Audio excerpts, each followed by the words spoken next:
ஒவ்வொரு தலைவர்களை பற்றியும் அவர் அந்த தலைவரே மதிப்புமிக்க கலைஞர் கருணாநிதி அவர்களே பேசுனதில் இருக்குது.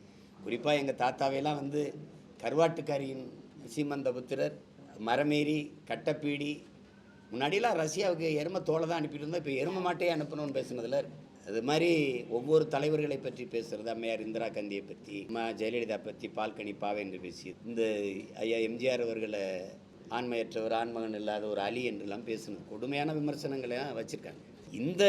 நீங்கள் எந்த கட்சியில் இப்படி இழிவாக பேசுகிறதுக்குன்னு பேச்சாளர்களை வச்சுருந்தாங்கன்னா இவங்க தான். வெற்றி கொண்டான்லாம் மேடையில் அம்மா ஜெயலலிதாவை பேசுனதெல்லாம் நீங்கள் இப்போ நான் பேசி காட்ட முடியாது. இப்போ அந்த கட்சியில் சிவாஜி கிருஷ்ணமூர்த்தின்னு ஒருத்தர் பேசுகிறதெல்லாம், சைதை சாதிக்கெல்லாம் ஒவ்வொரு மாற்றுக் கட்சியில் இருக்க பெண்களை பற்றி குறிப்பிடுறதெல்லாம் நீங்கள் கேட்டு பாருங்கள்.